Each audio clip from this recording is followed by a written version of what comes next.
걸까요? 원래대로라면 흙으로 스며들어야 하는데 말이죠. 네, 근데 도시에선 갈 곳을 잃고 말죠. 결국 도로 위 타이어 분진, 브레이크 패드 가루 같은 온갖 오염물질을 잔뜩 싣고 하수구로 직행합니다. 바로 그게 비점 오염이죠. 도시 홍수랑 수질 오염의 주범이요. 맞습니다. 오늘 저희는 바로 이 문제를 해결하기 위해 도로 옆에 숨겨진 아주 똑똑한 녹색 기술, 식생 여과대에 대해 보내주신 자료들을 바탕으로 한번 깊이 파고들어 보려고 합니다. 네, 오늘 살펴볼 자료는 환경부와 국토교통부의 기술 지침을 집대성한 심층 연구 보고서인데요. 아마 많은 분들이 식생여과대를 그냥 도로 옆에 있는 길쭉한 화단 정도로 생각하실 거예요. 저도 사실 좀 그렇게 생각했어요. 그렇죠. 근데 오늘 대화를 마치고 나면 이게 단순한 잔디밭이 아니라 도시의 망가진 물순환을 되살리기 위해 수리학, 토양학, 생태학이 총동원된 하나의 정교한 생태공학 시설이라는 걸 알게 되실 겁니다. 와, 생태공학 시설이라니요? 네, 개념부터 설계, 시공, 그리고 가장 까다로운 유지관리까지 그 작동 원리를 단계별로 한번 샅샅이 훑어보겠습니다. 좋습니다. 그럼 첫 단계부터 시작해보죠. 이 식생여과대라는 것의 정체부터 제대로 알아야 할 것 같아요. 보고서 첫머리에 저영향개발이라는 큰 개념의 핵심 요소라고 나오던데 이 저영향개발, LID라고 하죠. 이게 정확히 뭔가요? 네, LID, Low Impact Development, 말 그대로 개발이 환경에 미치는 영향을 최소화하려는 도시계획 패러다임입니다. 영향을 최소화한다? 네, 특히 도시화 때문에 빗물이 땅으로 스며들지 못하고 한꺼번에 하천으로 쏟아져 들어가는 문제를 해결하는 데 초점을 맞추죠. 자연 상태의 물순환, 그러니까 비가 내리면 땅에 스며들고 천천히 흐르는 그 상태를 최대한 보골하자는 겁니다. 아, 그러니까 높은 둑을 쌓고 거대한 하수건을 묻어서 빗물을 최대한 빨리 도시 밖으로 내쫓는 기존 방식과는 철학 자체가 정반대군요. 정확합니다. 기존 방식이 문제를 한 곳에 모아 처리하는 중앙 집중형이었다면 LID는 빗물이 떨어진 바로 그 자리에서 처리하는 분산형 해법인 거죠. 분산형이요? 네. 그리고 식생여과대는 그 분산형 해법 중에서도 도로, 주차장 같은 불투수면에서 발생하는 오염빗물을 처리하는 데 특화된 도료형 기술 요소로 분류됩니다. 도로 바로 옆에 띠 모형으로 딱 붙어서 1차 방어선 역할을 하는 겁니다. 그냥 풀밭이 아니라 1차 방어선이라니 뭔가 특별한 기능이 있다는 뜻이겠네요. 핵심 기능은 크게 세 가지로 볼 수 있습니다. 첫째는 유속 저감. 촘촘한 식생이 물의 흐름에 저항을 줘서 속도를 늦추고요. 아, 천천히 흐르게. 그렇죠.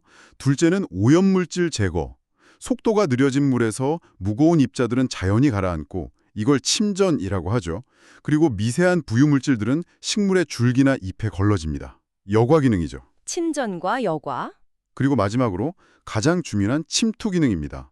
이렇게 깨끗해진 물을 땅속으로 서서히 스며들게 해서 지하수를 채우고 하수도로 들어가는 물의 양 자체를 줄여주는 거거든요. 듣고 보니 마치 여러 단계의 정수 필터가 하나로 합쳐진 느낌인데요. 보고서에 전주 소곡지구 사례가 잠깐 언급되는데 거기서는 침투 도랑 같은 다른 시설이랑 연결해서 처리 열을 구선했다고 하더라고요. 이건 어떤 개념인가요? 아주 좋은 포인트 짚어주셨네요. 처리 열, 그러니까 트리트먼트 트레이는 기차처럼 여러 처리 시설을 직렬로 연결해서 정화 효율을 극대화하는 방식입니다. 기차처럼요? 네, 예를 들면 도로 옆 식생여과대에서 굵은 입자들을 1차로 걸러내고요. 거기서 처리된 물을 2차로 식생치르지나 침투도랑으로 보내서 더 미세한 오염물질까지 제거한 뒤에 땅속으로 돌려보내는 거죠. 아, 역할을 분담하는 거군요. 맞습니다. 하나의 시설에 모든 걸 맡기는 게 아니라 각자 잘하는 역할을 분담시켜서 아주 체계적인 물관리 시스템을 만드는 겁니다. 알겠습니다. 개념은 이해가 됐는데 이제 정말 궁금한 부분으로 넘어가 보죠. 이런 기능을 제대로 하려면 분명히 아무렇게나 만들면 안 될 텐데요. 보고서에 나온 설계 기준들을 보니까 숫자가 굉장히 많고 깜깜하더라고요. 단계별로 하나씩 짚어보죠. 가장 기본적인 폭은 어느 정도여야 하나요? 최소 폭은 50cm 이상으로 규정하고 있습니다. 50cm요? 네, 이 폭이 사실상 정화 성능을 결정하는 가장 중요한 변수 중 하나입니다. 빗물이 식생 위를 흘러가는 체류 시간을 확보해주는 물리적인 공간이니까요. 당연히 폭이 넓으면 넓을수록 물이 더 오래 머물면서 정화될 시간이 길어지겠죠. 50cm면 생각보다 좁은데요? 그런데 폭보다 더 중요하다고 강조하는 부분이 있더라고요. 바로 도로와 식생 여과대 사이의 유입부인데 여기에 턱이 있으면 절대로 안 된다고요? 맞습니다. 만약 도로랑 식생여과대 사이에 보도블록 턱 같은 게 1cm라도 있으면 빗물이 그 턱을 못 넘고 그냥 도로를 따라 흘러가 버립니다. 아, 막혀버리는군요. 네, 설령 넘더라도 특정 지점으로 물이 쏠리게 되죠. 이 시설의 핵심 원리는 빗물이 넓게 펴져서 얇은 막처럼 흘러들어가는 시트 흐름인데 턱이 있으면 이 원리가 완전히 무너지는 겁니다. 아, 그러니까 넓은 필터를 만들어 놓고 입구를 한두 군데만 열어두는 셈이 되는 거군요. 그럼 아무 의미가 없겠네요. 그렇죠. 땅 윗뿐만 아니라 땅속 구조도 복잡하던데요. 깊이는 얼마나 파야 하나요? 전체 최소 깊이는 0.8m, 즉 80cm 이상입니다. 이 깊이는 여러 가지를 고려한 값인데요.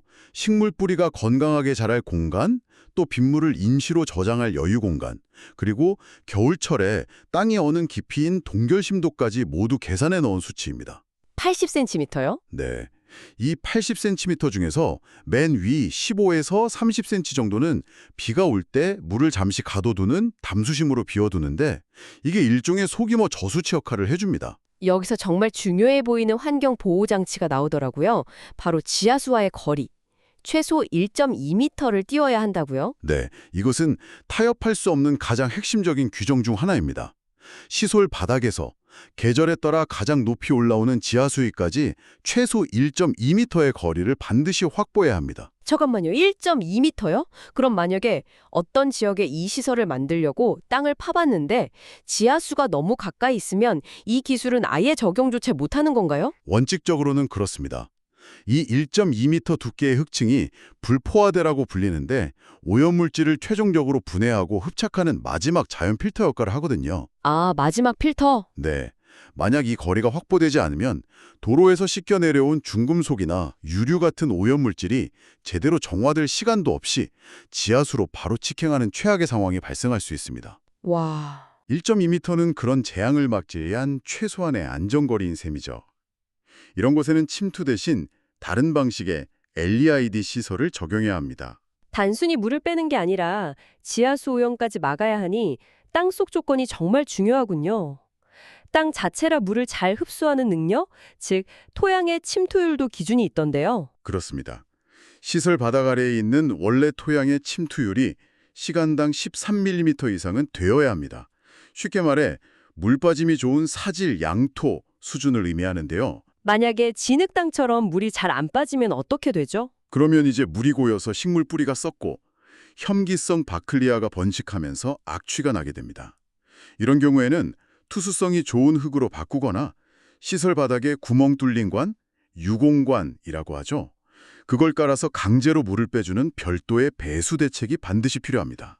자, 이렇게 정교한 구조를 만들어 놓은 이유가 결국 그 안에서 물을 잘 다루기 위해서잖아요. 이제 물이 이 구조 안에서 어떻게 움직이는지 그 물리학적 원리를 들여다볼 시간입니다. 보고서를 보니 핵심은 속도 제한에 있는 것 같더라고요. 네. 식생여과대 안에서 물이 흐르는 속도는 초속 0.4m를 넘지 않도록 설계해야 합니다. 초속 0.4m요? 네. 시속으로 환산하면 약 1.44km니까 정말 어슬렁어슬렁 걷는 속도보다도 느리게 만들어야 하는 거죠. 왜 그렇게까지 속도를 늦춰야 하는 건가요? 빨리 흘러가면 더 시원하고 좋을 것 같은데요. 만약 유속이 0.4ms를 넘으면 물의 힘이 너무 강해져서 흙을 깎아내는 침식이 발생합니다. 그리고 더 큰 문제는 한번 바닥에 가라앉았던 오염물질 입자들이 빠른 물살에 다시 떠오르는 재부유 현상이 일어난다는 겁니다. 재부유요? 네, 기껏 가라앉혀 놓은 오염물질을 다시 하류로 보내는 셈이니 시설의 존재 이유가 사라지는 거죠. 속도뿐만 아니라 수심, 즉 물의 깊이에도 아주 엄격한 제한이 있더군요. 0.0254m, 환산하면 약 1인치인데 발목은커녕 발가락도 다 안 잠길 깊이라서 좀 놀랐습니다. 이렇게 얕게 유지해야 하는 이유가 뭔가요? 그 얇은 수심이 바로 앞에서 말씀드린 시트 흐름을 유지하기 위한 핵심 조건이기 때문입니다. 아, 그 얇은 막처럼 흐르는 거요? 맞습니다. 쉽게 비유하자면 물이 냇물처럼 길을 만들어 흐르는 게 아니라 마치 넓은 유리판 위로 물을 부었을 때처럼 얇게 쫙 펴져서 흘러가게 만든다는 거죠. 그래야 물이 식생 전체와 골고루 접촉하면서 필터 역할을 극대화할 수 있습니다. 그렇군요. 이 0.0254m라는 값은 실제 시설의 폭을 계산하는 매닝 공식이라는 공학 공식의 고정값으로 들어갈 만큼 절대적인 기준치예요. 물이 이보다 깊어지면 특정 경로로만 물길이 나는 편유 현상이 생겨서 시설의 90%는 아무 역할도 못하고 그냥 구경만 하게 될 수도 있습니다. 비가 그친 뒤에 고여있던 물은 어떻게 처리되나요? 이것도 시간 제한이 있더라고요. 네, 강우 종료 후 최대 72시간, 즉 3일 이내에 고여있는 물이 모두 땅속으로 빠지거나 배수되어야 합니다. 72시간. 네, 여기서 72시간이라는 기준이 아주 재밌는데요. 두 가지 중요한 의미를 동시에 가집니다. 하나는 위생적인 이유인데 모기 유충이 알에서 성충으로 부화하는 데 걸리는 시간이 보통 7일에서 10일 정도거든요. 아, 72시간 내에 물을 빼서 모기 서식지가 되는 걸 원천 차단하는 거죠. 모기 때문이라는 건 정말 상상도 못했네요. 그럼 다른 이유는요? 다른 하나는 수문학적인 이유입니다. 만약 물이 계속 고여 있으면 토양이 물을 잔뜩 머금은 포화 상태로 남아있겠죠. 그 상태에서 다음 비가 내리면 어떻게 될까요? 더 이상 물을 못 빨아들이겠네요. 맞습니다. 더 이상 물을 흡수할 여유가 없으니 내리는 비가 그대로 다 하수도로 흘러 들어가 버립니다. 72시간은 다음 비를 대비해서 토양에 다시 물을 머금을 수 있도록 숨 쉴 시간을 주는 재충전의 시간이기도 한 겁니다. 설계와 작동 원리까지 알았으니 이제 실제로 시설을 만드는 시공 단계로 가보겠습니다. 흙과 식물 외에 멀칭이라는 과정이 필수라고 하던데요. 멀칭이 정확히 뭔가요? 멀칭은 식물이 심어진 토양 표면을 유기물로 덮어주는 작업입니다. 보통 소나무 껍질을 잘게 부순 바크나 나무 조각인 우두칩을 한 5에서 7cm 두께로 깔아주죠. 본 적 있는 것 같아요. 네, 이게 단순한 미관용 장식이 아니라 여러 가지 중요한 역할을 하는 기능층입니다. 흙 위에 까는 이불 같은 거군요. 구체적으로 어떤 기능들을 하나요? 우선 흙이 마르는 걸 막아줍니다. 토양의 수분 증발을 억제해서 가뭄에도 식물이 잘 견디게 해주고요. 또 빗방울이 직접 흙에 떨어지면 흙 표면이 단단하게 굳는 표면 경화 현상이 생기는데 멀칭이 그 충격을 흡수해서 흙을 부드럽게 유지해줍니다. 땅이 딱딱해지는 걸 막아주는군요. 그렇죠. 당연히 잡초가 자라는 것도 막아주고 이게 서서히 썩으면서 토양에 영양분을 공급하는 유기질 비료 역할까지 합니다. 와, 흙을 보호하는 갑옷이자 영양제인 셈이군요. 그럼 그 안에 심는 식물은 어떤 걸 골라야 하나요? 비가 오면 물에 푹 잠겼다가 평소엔 도로 옆에서 매연과 건조함을 견뎌야 하니 보통 식물로는 어림도 없을 것 같은데요. 동시에 갖춘 아주 튼튼한 식물이어야 합니다. 정말 극한 환경이네요. 네, 도로에서 나오는 염화칼슘이나 오염물질에도 강해야 하고요. 또 뿌리가 깊고 촘촘하게 자라서 흙을 꽉 붙잡아주는 능력이 뛰어난 식물이 침식을 막는 데 유리합니다. 주로 벌개미취, 비비추, 수쿠렌 같은 우리나라 자생식물들이 이런 조건에 잘 맞아서 많이 사용됩니다. 그런 식물들을 심어놓기만 하면 끝인가요? 아닙니다. 초기에 뿌리를 잘 내릴 때까지는 꾸준히 물을 줘야 하고요. 이걸 관계라고 하죠. 그리고 시간이 지나 식물 밀도가 듬성듬성해지면 즉시 씨를 다시 뿌리거나 보식을 해서 촘촘한 식생 매트를 유지하는 게 매우 중요합니다. 계속 촘촘하게요. 네, 만약 식생이 비어있는 공간이 생기면 물은 저항이 없는 그쪽으로만 쏠리게 되고 결국 물길이 파이면서 시설 전체가 망가지는 출발점이 되기 때문입니다. 아무리 설계를 잘하고 시공을 완벽하게 해도 관리가 엉망이면 무용지물이 될 텐데요. 마지막 단계인 유지 관리는 어떻게 이루어지나요? 들어보니 이 부분이 가장 어렵고 또 중요할 것 같은데요. 네, 실제로 많은 LID 시설들이 유지관리 문제로 제 기능을 못하는 경우가 많습니다.